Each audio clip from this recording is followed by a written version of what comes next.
Hey, hi there, how you doing? Thank you very much for coming across this YouTube channel. Once again, Marvin Kanaka, your wonderful friend, your loyal friend, your faithful friend. Thank you once again. Thank you for your support. I cannot really find the words to express my gratitude for your support, for constantly coming and listening and tuning in and commenting and just making contributions in different ways that you keep on doing. Thank you for subscribing. If you've not subscribed, please consider subscribing. This particular video, please do like and share. Let this information, let's share the things that we're learning together. Let's keep sharing them until we all come to oneness and agreement in what we need to do for ourselves. All right, going on into today's discussion. Today is quite a hot one. Things keep heating up as I keep looking into what I need to talk about and share with you. So we covered Kenya some time back. I think I've done like 2 videos just talking about the recent developments. We know the riots that took place because of the IMF motivated changes, what was called the finance bill in Kenya, that the young people mostly, even though it was people of all ages across Kenya that were against that. In fact, there were people that were against that bill from different countries in Africa. And what a way to go for the people of Kenya in really bringing their leaders down to their knees and making them realize that they can't take people for granted anymore. But an apology was given by IMF a few days ago, and I want you to hear this apology before I make comments on it. I don't want to just go into making the comments without you really having the context, because there are a few things I want to pick out from that apology or statement that was made by an IMF official. Listen to this very quickly and I'll come back and I'll share what I think. All right? So turning to Kenya, let me start by expressing our deepest sympathy to the people affected by the tragic events in Kenya.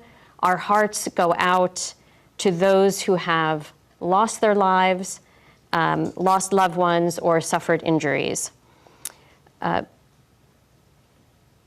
With respect to Kenya's broader situation, I think it's important to say that the situation in Kenya reflects broader challenges facing many of our low-income members.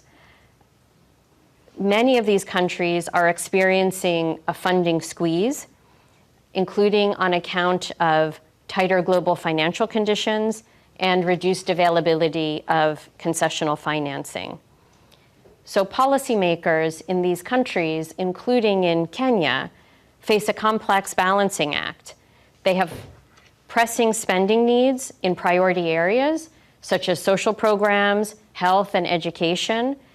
They're managing rising public debt and debt service, and they also have the challenge of boosting domestic revenue. For Kenya specifically, the goal of our IMF-supported program is to help establish sound macroeconomic fundamentals, and these are crucial for fostering sustainable and inclusive growth in the country, crucial for generating jobs for the Kenyan people, including Kenya's young population. We are currently working with the authorities to ensure that these objectives can be met, and we recognize that there's a careful balance between providing public services and securing adequate financing. Our program also includes initiatives to improve governance and transparency and to ensure responsible use of public funds, to safeguard social programs and social spending, particularly to protect the most vulnerable members of society. It's also important that these policies that are under discussion go through a process of broad consultation so they can gain broad public support. We remain committed to supporting Kenya in its effort to achieve inclusive growth. At every program review, we do take the opportunity to assess developments and make adjustments considering the evolving circumstances. And that's exactly what we're doing in our active and constructive discussion with the Kenyan authorities. And we're confident that we will be able to find a balanced path forward with Kenya. All right, so having taken a look at that, here's a few things that I find quite disturbing. I personally, and I've seen a lot of comments on social media be it on YouTube, Facebook, wherever people have been able to look at this apology, the response is not good at all. There's not a single person, a single comment that I saw that was welcoming of this comment or the apology. People are just simply saying, look, we're tired of you, we don't want you here. Just leave us alone. And so I find this apology personally disingenuous. It's not coming from the heart. You could see this person was just reading what was written for her. These people just sat down somewhere and said, we need to say some strategic things that will make people think we're good people and we're doing good things.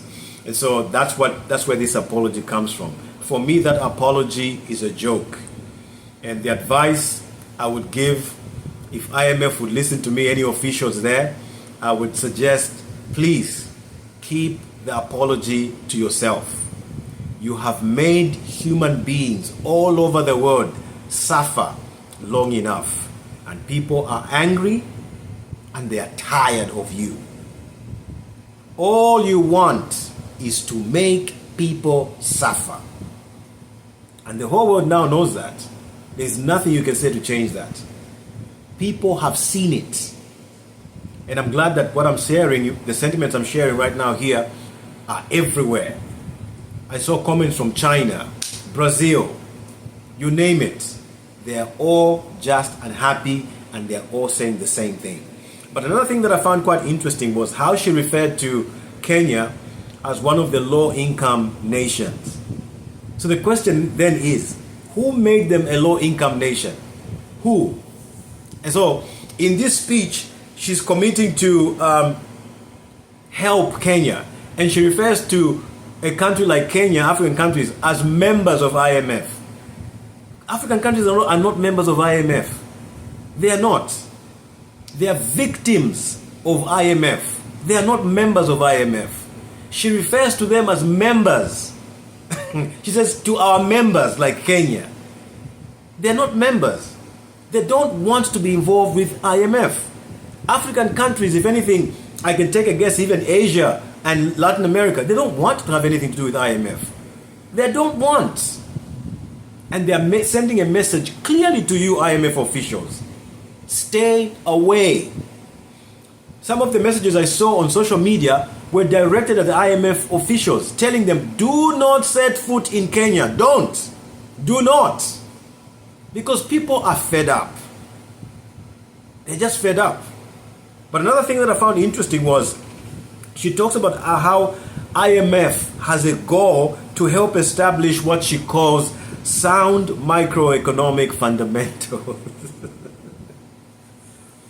Oh my God. Forgive me for laughing, but it's just this, I don't know. Sound microeconomic fundamentals. How many decades have we heard them use sweet terms like sound microeconomic fundamentals? How many decades? Guys, how many countries has IMF developed in Africa? How many? And how long have they been talking about this sound microeconomic fundamentals? They come up with all this sweet language to just confuse people. They come up with all these fancy terminologies. DG, whatever they're called.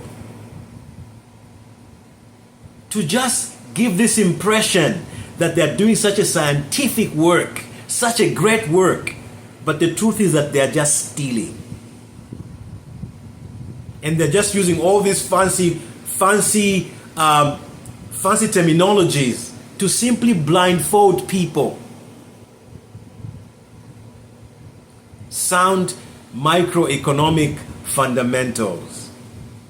People can't be fooled anymore. They can't. They can't.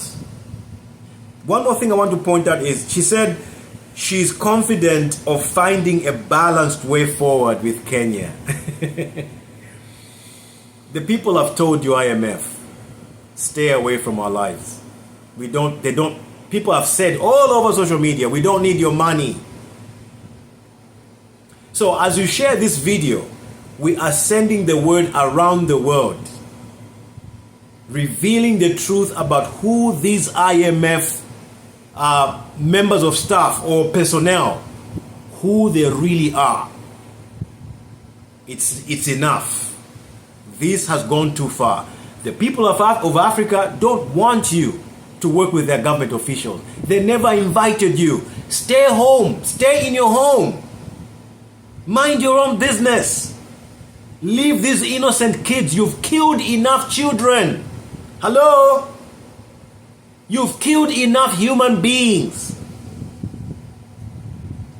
Let me play another clip. One of the officials in Kenya told the ambassador, because now it's gone, and this is what's going to begin to happen in Africa. Africans are now going to start sending ambassadors to close their office and leave the country.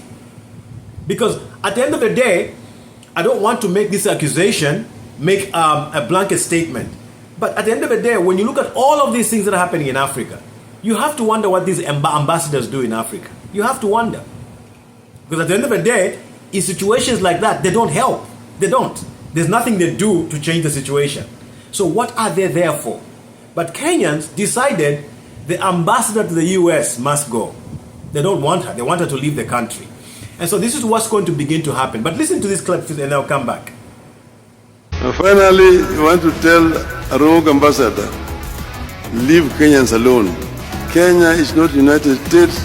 Kenya is not a colony of United States. Keep your mouth shut when you're here. Otherwise, you will call for your recall back to your... So there's an official there in Kenya telling the ambassador, leave. If anything, he didn't say leave directly, but the people that have brought these leaders to this position of reacting to IMF, they've made it clear they don't want this American ambassador. They don't want her in the country. And this is going to spill over into different African countries. We know in West Africa, this has been going on now for some time. Now it's gone over into the eastern part of Africa. It's going to spread. Africans are tired of this evil. Africans are tired of these evil people who can do nothing else but evil.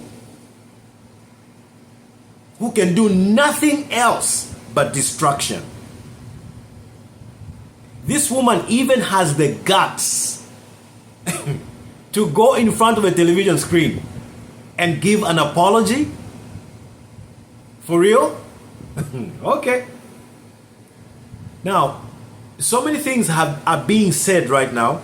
I wish I had time to show you a clip where investigations, people that are investigating what's going on behind the scenes in Kenya itself, are finding out even things that are more sinister. Even finding out that there are spiritual altars of witchcraft that have been set in Kenya. And that's why these people in the past have been so interested in Kenya. We know there's so many funny things that are going on in Kenya. We've heard about Bill Gates wanting to put implants in babies when they are born, so that their ID becomes digital. We've heard about that. We've heard so many other things going on in Kenya that these Westerners want to do in Kenya. And we've all been wondering, why are they so interested in Kenya? Now, like I said, I don't have time to show you clips of people that have actually explained the spiritual altars of witchcraft that these people have laid in Kenya. And Kenya has been a gateway into Africa for these people. Now, you remember, there's a time I did a video when I was talking about how the West needs to pay reparations. And it's about time that they paid these reparations. And I talked about how they even have skulls in their museums in Europe. And now, from the reports that from the information I've been gathering, where these people are heavily involved in witchcraft and a number of other things, just all kinds of occultic practices, if you like. And now, this now for me connects to why they have insisted on keeping skulls. And I can't hesitate to tell you, it's all part of the witchcraft that they practice. It's not normal for a human being to keep a skull of a person that you have killed. You keep the skull like it's a trophy? No. So there's serious witchcraft going on. And in the future, we're going to talk about that. But the last thing that I want to do is show you now a clip by another professional, an American professional, who explains a few things that we need to take very seriously and begin to take into steps of action towards liberating Africa, and not just Africa, but even countries in Asia and Latin America and wherever people have been oppressed, the islands, the Caribbeans. Because the work that is happening in Africa has to spread throughout creation. But watch this clip by Shahid Bosen. He brings out some very, very serious things that we need to take seriously and put into practice. Listen to this and we'll conclude. That the president of Kenya has long been regarded as a Western client. Okay, pause it right there. Now you hear what he says. He says William Ruto has been regarded by the West as a client. And then he says, if not a puppet. Now you have to really think deeply about these things. Why would he be regarded as a client? As a client. It means they've seen weaknesses in him that they can exploit. So, and this is something I've said before. But let's keep going. Been regarded as a Western client, if not a puppet. And that's not without reason. He has regularly ingratiated himself with the West. He has been pursuing neoliberal economic policies within Kenya that have made the lives of the people increasingly miserable. And so this has resulted, predictably, in protests that began peacefully and turned violent because of the police. The police shot at peaceful protesters. Now, they're calling for the removal of the president of Kenya, William Ruto. Now, what I would say about that situation is that it's similar to the situation before it in Sudan, and it's similar to the situation before Sudan in Egypt, where the people are protesting against the government for policies that the government is implementing, which to implement in favor of multinational corporations and international lenders, chief among them the International Monetary Fund. In fact, the bill that stirred the protests in Kenya initially. He's just explained there that these governments are being held hostage. Now, guys, that's a very, very, very serious thing. You see, we see governments in Africa as free. They're not free. They're not free. I said in one of my shows again that a lot of these government leaders, when they go into office, they find out things that they never knew. They find out what do you call it? They find out a mode of operation that they did not expect. They think they're going in there to do what they think they should do.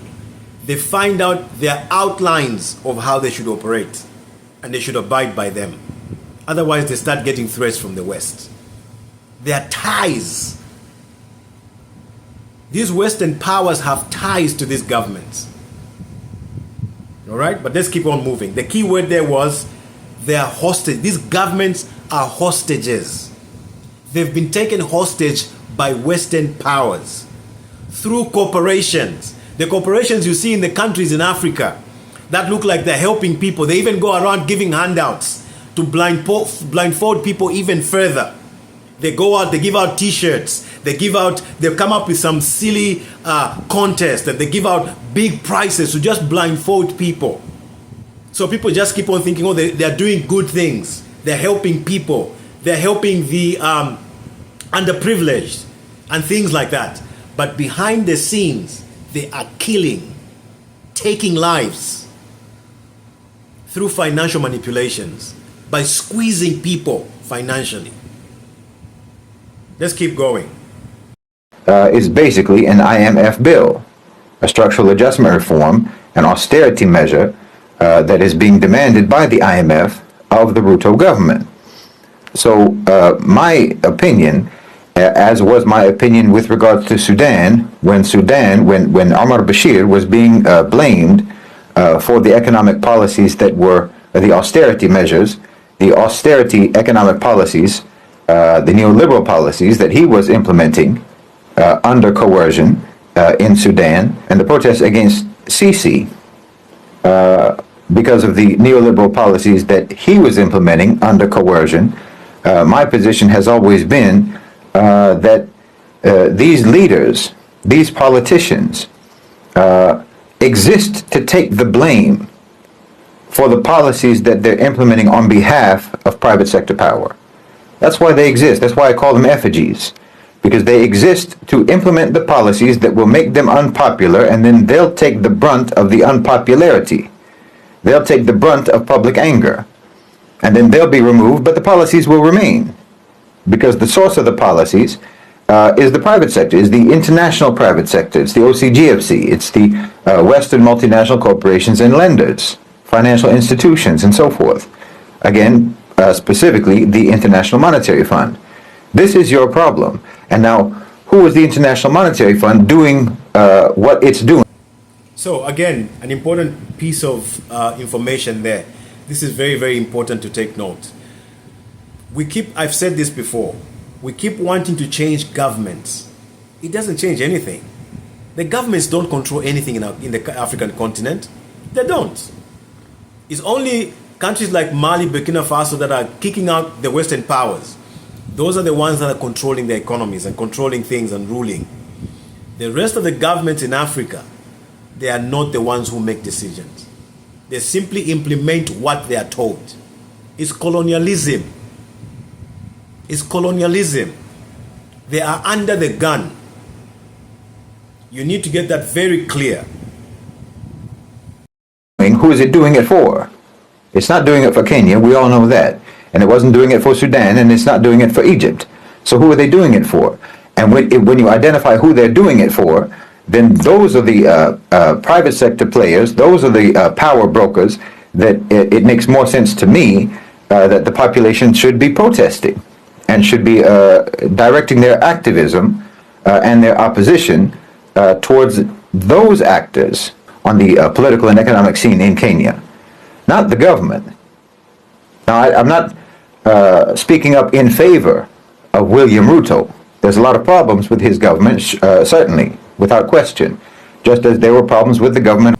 So there we go again. So even as the Gen Z in Kenya and everybody else who took part in it, members of different ages, which was a commendable job that they did together, the major activism should be directed at the Western powers.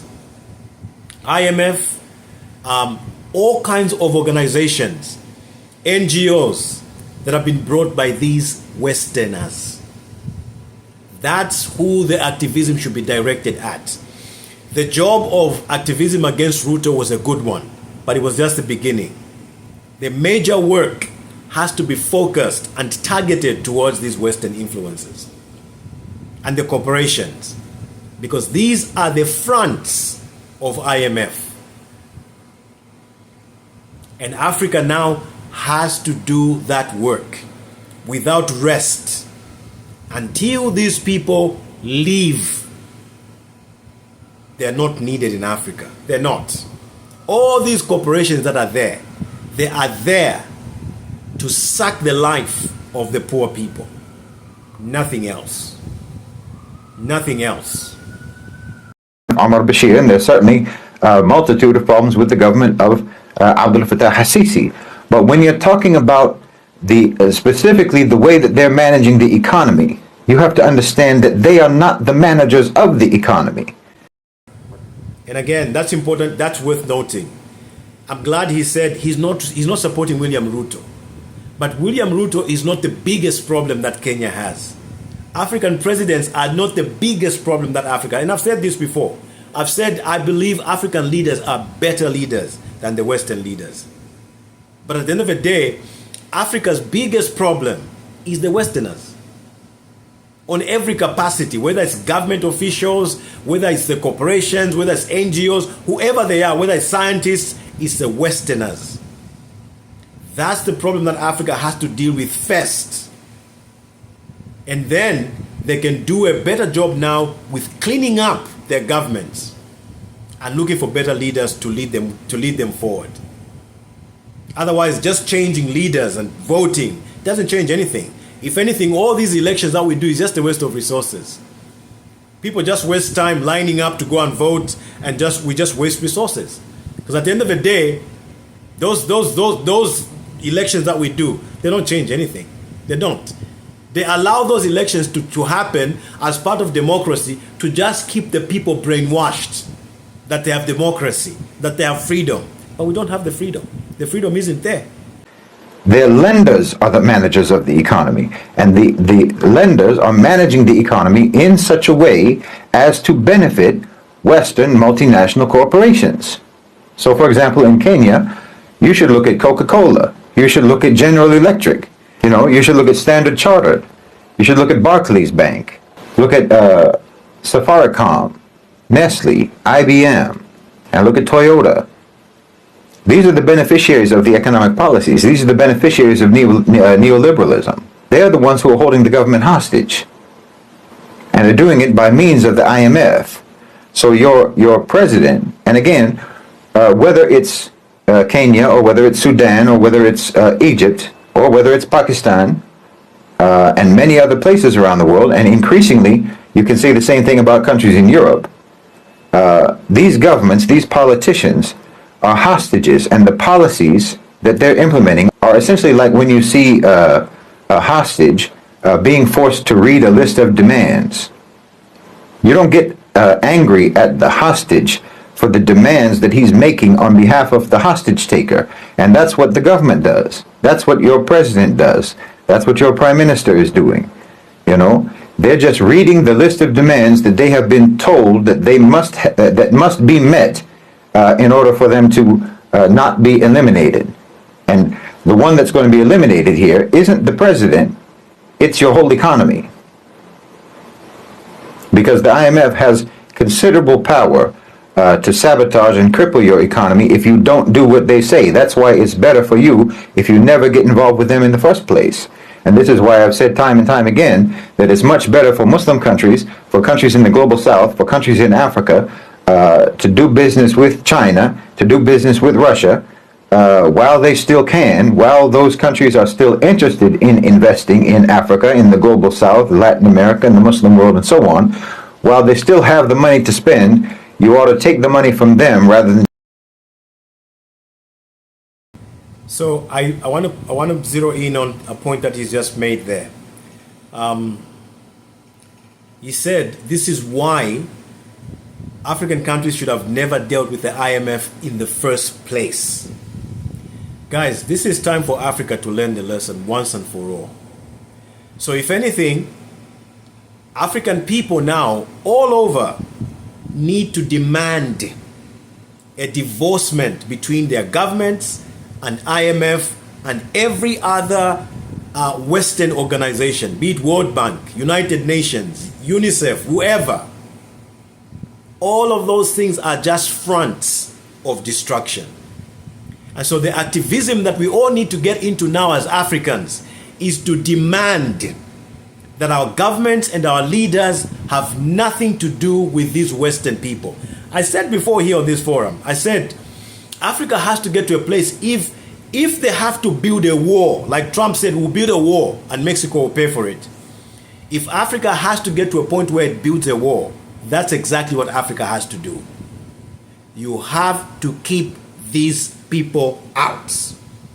Period. A clear message has to be sent to them. Please do not come here. And leaders that are dealing with the West, the African people need to get rid of them very fast.